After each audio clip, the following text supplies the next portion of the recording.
They left her with nothing but splintered boards and a silence that cut deeper than any insult, and by the time the sun reached its peak, Eliza Whitmore understood something no one in Dust Creek ever had, that being forgotten could be more dangerous than being hated, because at least hatred meant you still existed. The wagon that brought her west was already a fading shape on the horizon. The man who had sent for her never even stepped outside to meet her, just a note pinned to a post, short, cold, final. Changed my mind. And that was all it took to turn a promise into dust. The townsfolk watched from shaded porches, boots kicked up on railings, eyes half-lidded with quiet amusement. A mail-order bride without a husband was nothing but a mistake someone forgot to clean up. Eliza didn't cry, not when the wind carried laughter behind her back, not when a woman muttered, "Should have stayed where you came from." She simply picked up what little she had, a worn satchel, a dented canteen, and walked to the edge of town where broken boards lay scattered like something no one else had use for. She worked until her hands turned raw, dragging warped planks, hammering nails bent from years of rust, building something that barely deserved the word shelter, just 4 uneven walls and a roof that whispered every time the wind touched it.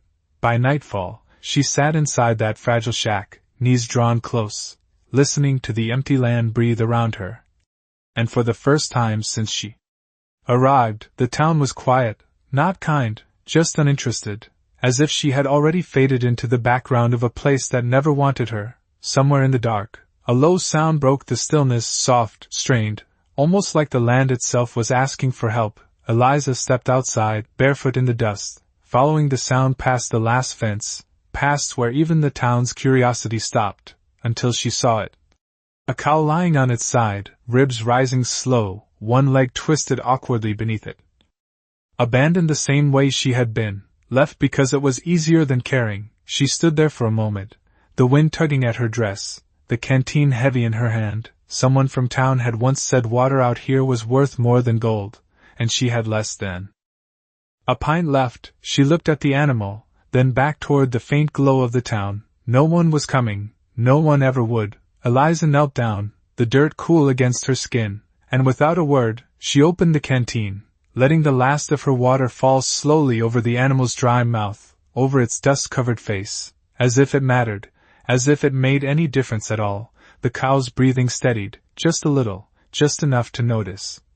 And Eliza stayed there beside it until the stars took over the sky, until the night wrapped around them both, and somewhere far beyond the hills, something unseen had already begun to move. The cow did not move much, but it did not slip away either, and by the time the first gray light stretched across the horizon, Eliza Whitmore realized she had not slept at all. She had simply sat there with her back against the rough boards of her shack, listening to the slow rhythm of another creature choosing to stay alive. The air was colder than she expected, carrying that dry desert chill that crept into bone, and her empty canteen lay beside her like a quiet reminder of a choice already made. She picked it up anyway, turning it in her hands as if somehow a single drop might have returned overnight, but it was still hollow, just like the promises that brought her here. The cow shifted, a low sound escaping its throat, not pain exactly, something softer, something closer to effort. Eliza leaned forward, brushing dust from its side with careful fingers, her touch slow, deliberate, the way you treat something fragile even when the world has not treated you the same. "You are still here," she whispered, not expecting an answer, not needing one, because the proof was already in front of her. A faint breeze carried the smell of dry grass and distant wood smoke from the town, and for a moment she wondered if anyone had noticed she was gone from their thoughts entirely, if she had already become just another story told with a shrug and a laugh. Somewhere behind her, boots scraped against dirt. She turned slightly, just enough to see Caleb Turner standing near the broken fence line, hat low, arms resting loose at his sides. He had been watching long enough that the dust had settled around his boots. "That animal is not yours," he said, voice even, not unkind but not warm either. Eliza did not stand, did not step back, she simply nodded once. "No." Caleb shifted his weight, glancing from her to the cow and back again. "Then why waste what little you got?" The question hung in the air, simple on the surface, heavier underneath. Eliza looked down at the cow, then at the dry ground beneath it, and for a second the wind was the only thing speaking. "Because no one else Would, she said, quiet, steady, and something in Caleb's expression changed, not much, just enough to notice if you were paying attention. He exhaled slowly, rubbing a hand along his jaw as if deciding whether to say more, but instead he turned slightly, scanning the open land beyond her shack. The horizon stretched wide and empty, but his eyes lingered there longer than they should have. You hear that? He asked. Eliza stilled, listening. At first there was nothing, just the soft pull of wind across dry earth, then something else, faint, distant, a low vibration that did not belong to the breeze, not thunder, not yet, but something moving, something steady. The cow lifted its head just a fraction, ears twitching, as if it recognized a sound older than either of them. Caleb straightened, his posture tightening in a way that made the silence feel different, heavier. You might want to get inside, he said, but he did not move himself. Eliza followed his gaze, eyes narrowing toward the far ridge where the light of morning met the dark line of hills, and for a moment everything held still, the land, the air, even her breath, until the first distant shape appeared against the horizon, too small to name, too deliberate to ignore, and whatever it was coming closer. The shape did not stay alone for long, and within a few breaths it multiplied, one becoming 3, then 10.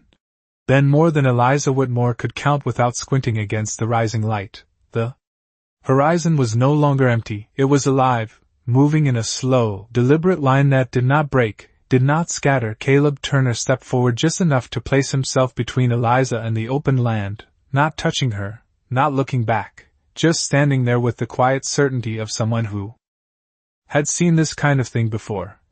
That is no storm, he said under his breath, and the words carried weight, the kind that settled deep before the mind could catch up. The ground beneath them began to hum, not loud, not violent, just steady, like a heartbeat stretched across miles. Eliza rose to her feet slowly, her legs stiff from the night, her empty canteen slipping from her hand and landing softly in the dust. She did not pick it up this time, her eyes fixed on the figures growing larger.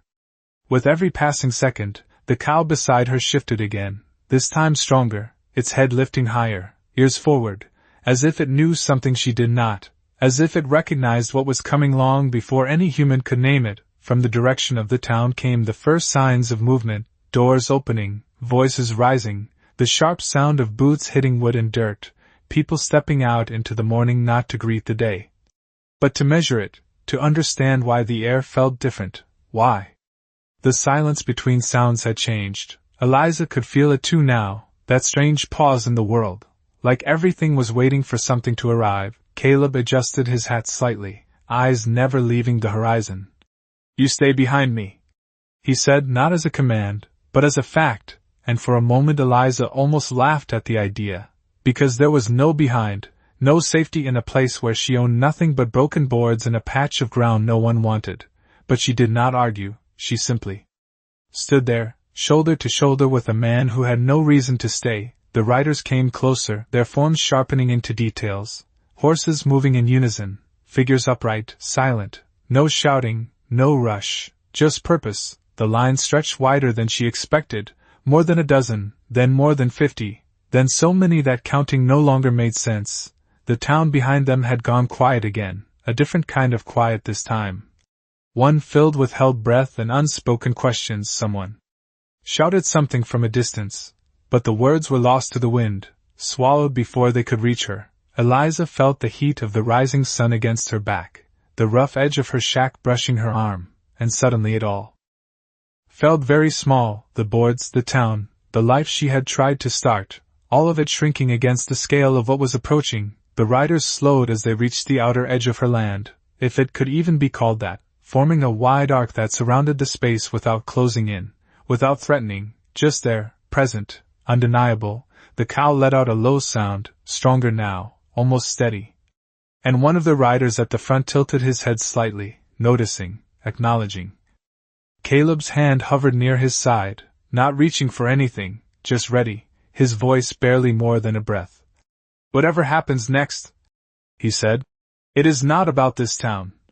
Eliza swallowed, her throat dry, her gaze moving from the riders to the cow and back again, trying to connect something that did not yet make sense, and then, from the center of the line, one figure began to move forward, slow, deliberate, each step measured, until he stood alone between the many and the one woman with nothing but an empty canteen and a choice she had already made. The man who stepped forward did not hurry, and that alone made the air feel heavier, as if time itself had slowed to watch what he would do next. His horse moved with quiet control, hooves pressing into the dust without force, without noise beyond what was necessary, and when he stopped, it was not far, maybe 20 feet from where Eliza Whitmore stood beside her crooked shack. Close enough for her to see the details now, the lines in his face shaped by years under the same sun that burned this land dry, the calm in his eyes that did not match the number of riders behind him. Caleb Turner shifted slightly, not stepping back, not stepping forward, just holding his place like a boundary drawn without words. The man looked at him first, a brief glance, measured, acknowledging, then his gaze moved past him, settling on Eliza, not her clothes, not her broken shelter, but her face, as if that was the only thing that mattered. The silence stretched, long enough for the town behind them to begin stirring again. Whispers carried on the wind, boots scraping, someone calling out a question no one answered. Eliza felt the weight of every eye, seen and unseen, pressing in, but she did not move. Her hands hung at her sides, empty, nothing to offer, nothing to defend, just presence. The cow beside her shifted again, this time pushing itself slightly upright, its breathing steadier than before, and that small movement changed something. The man noticed, his gaze dropping to the animal, then back to Eliza, and for a moment, something almost like recognition passed across his face, not surprise, not confusion, something deeper. Something that did not need explanation. He spoke then, his voice low, steady, carrying across the space without effort. The words were not rushed, not sharp, they simply existed. "This animal," he said, pausing just enough to let the sentence breathe. "It walked away from us 3 days ago." Caleb's eyes narrowed slightly, but he said nothing. Eliza swallowed, her throat dry, her voice quiet when it came. "It could not walk when I found it." The man studied her for a second longer, as if weighing the truth not by her words, but by something else entirely, something in the way she stood, the way she did not step back, did not look away. The wind shifted, carrying the faint scent of sage and leather from the line of riders behind him, and still no one else moved, not a single horse out of place, not a single voice raised. The town had gone silent again. Watching from a distance they hoped was safe. Caleb let out a slow breath, his voice calm but firm. "If there is a problem, you speak it plain." The man turned his head slightly toward him, not offended, not challenged, just aware. "There is no problem," he said, and then, after a beat that seemed to stretch longer than it should, he added, "There is only a question." Eliza felt her chest tighten, not from fear exactly, but from the unknown shape of what was coming. The man looked back at her, and this time there was no distance in his gaze, no space left for misunderstanding. "Why?" he asked, simple, direct. "Did you give your water to something that was not yours?" The question hung in the air, heavier than any threat, heavier than the presence of hundreds behind him, because it was not about the cow, not really, and Eliza knew it. She glanced down for a brief second, at the dust, at the place where her empty canteen had fallen, then back up, meeting his eyes without hesitation.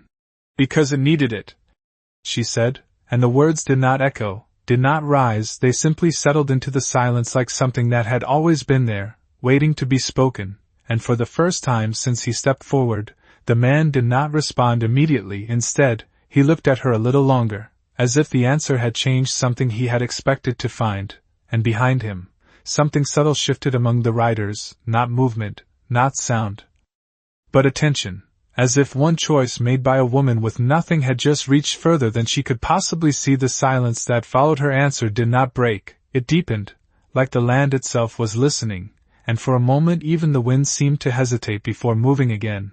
The man standing before her did not nod, did not speak, but something in his posture shifted, subtle, almost invisible, yet felt by everyone watching.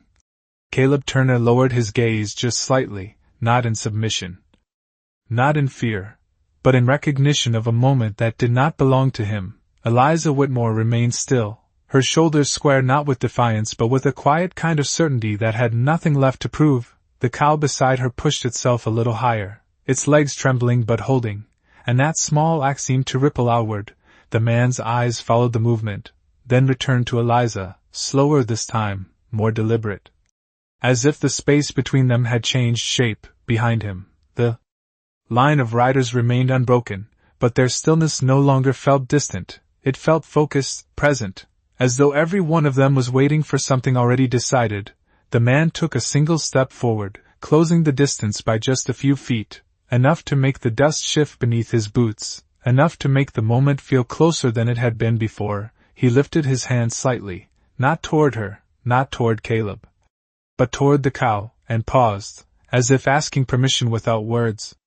Eliza did not move, but her eyes followed his gesture, and that was enough. The man stepped past Caleb then, not brushing him, not challenging him, simply moving with a calm that did not need to assert itself, and when he reached the cow, he lowered himself slowly, one knee touching the ground, his hand resting lightly against the animal's neck. The cow did not pull away, did not resist, it simply breathed, steady, alive. The man closed his eyes for a brief moment, not long enough to be called prayer, but long enough to mean something, and when he opened them again, there was no question left in them, only understanding. He rose to his feet just as slowly as he had knelt, turning back toward Eliza.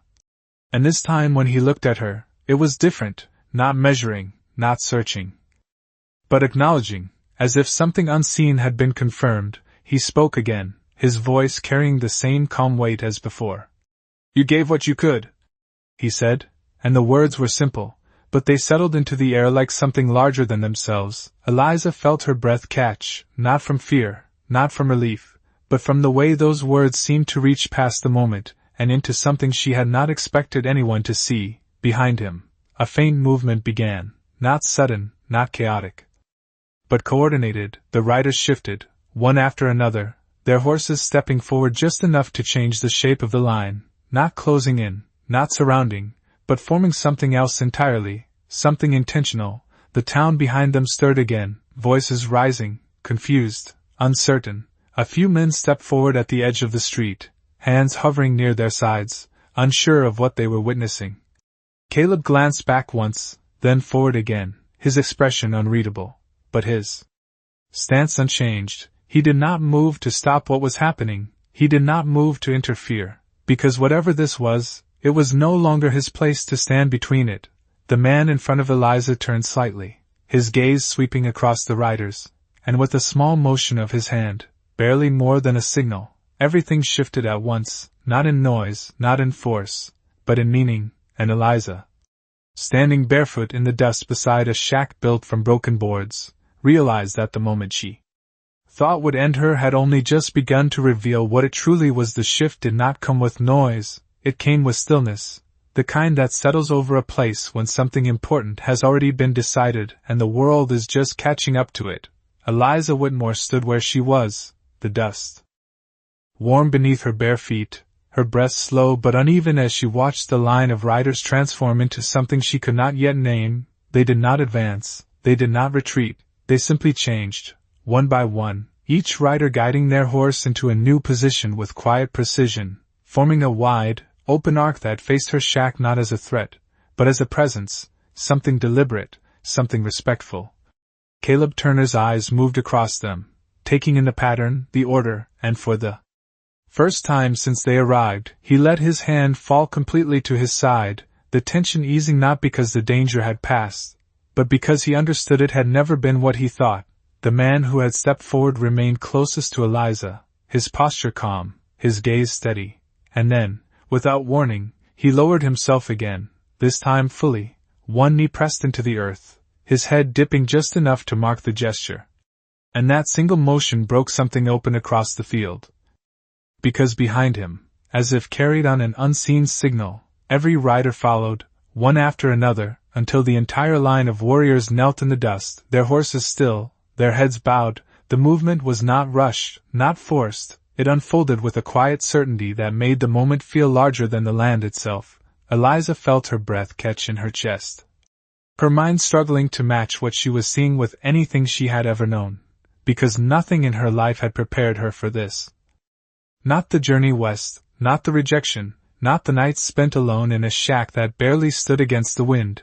The town behind her erupted into murmurs, voices rising in confusion, disbelief. Someone laughed nervously, someone else fell silent mid-word, but no one stepped forward, no one dared break the space that had formed. Caleb turned his head slightly toward Eliza, his voice low, almost lost in the air between them.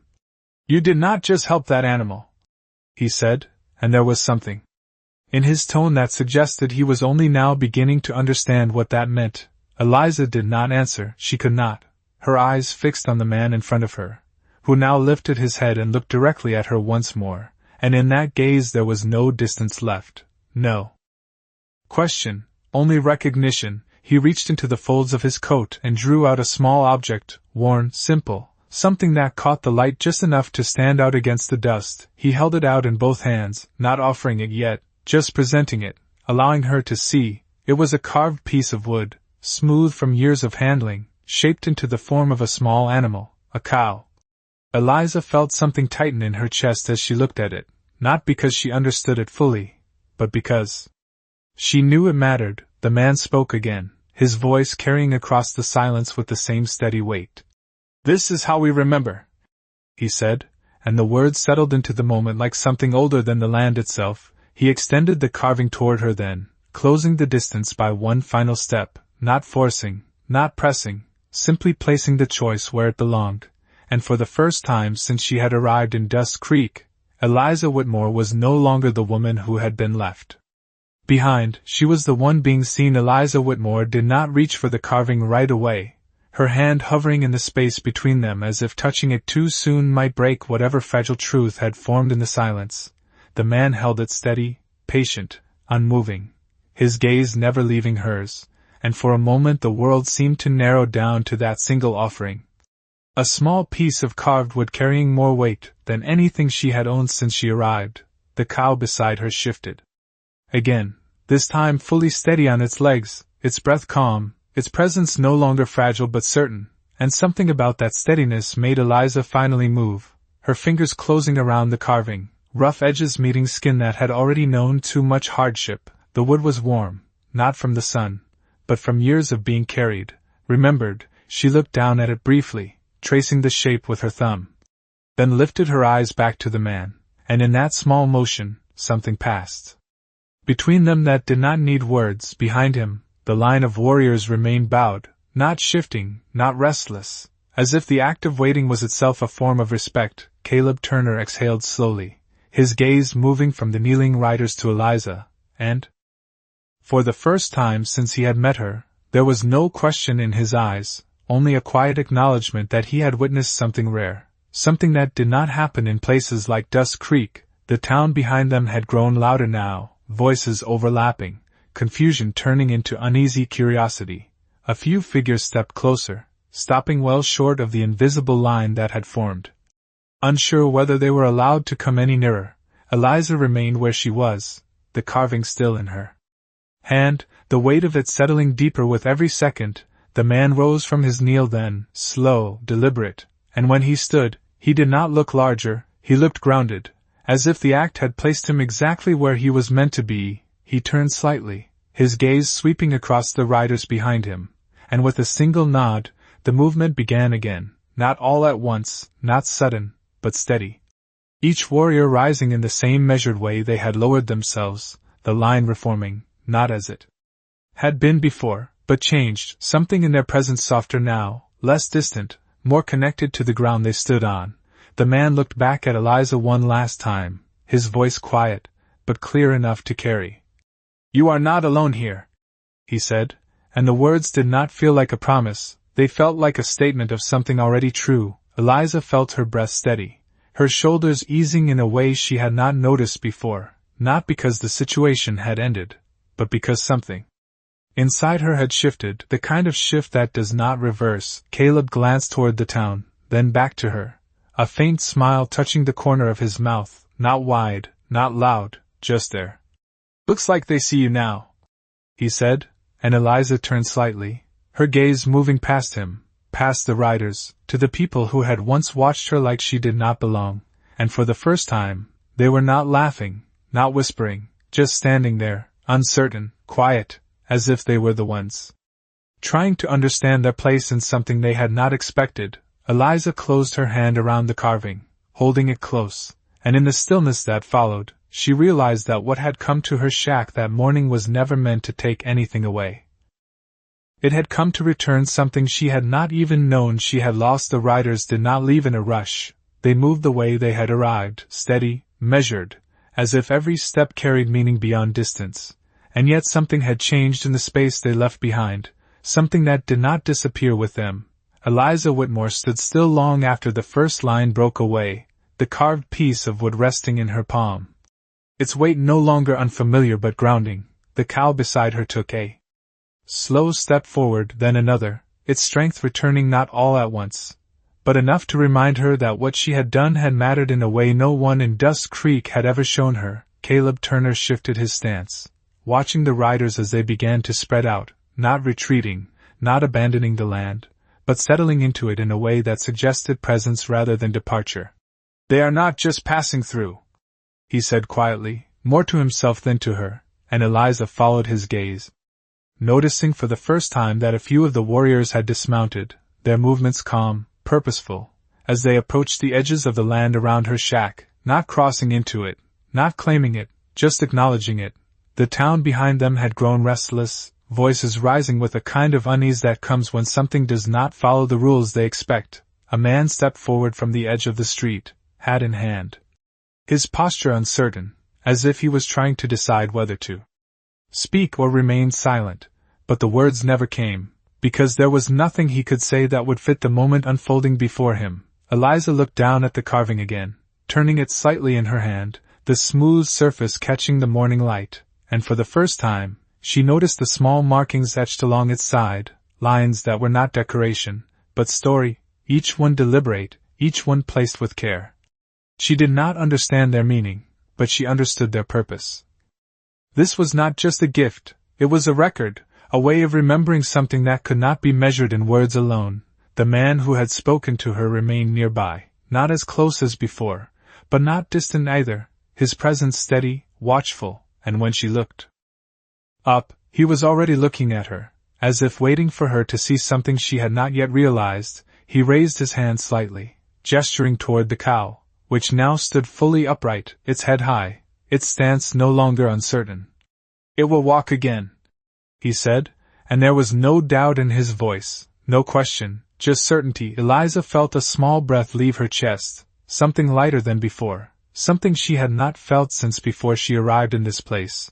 The man then turned his gaze toward the land around her shack, the broken boards, the uneven walls, the space that had once felt like nothing, and he nodded once, as if acknowledging it as something more. Behind him, the warriors had begun to settle into small groups, some tending to their horses, others standing quietly, their attention not fixed on the town, but on her, not watching, not judging, just aware. Caleb glanced at her again, his voice softer now, less guarded.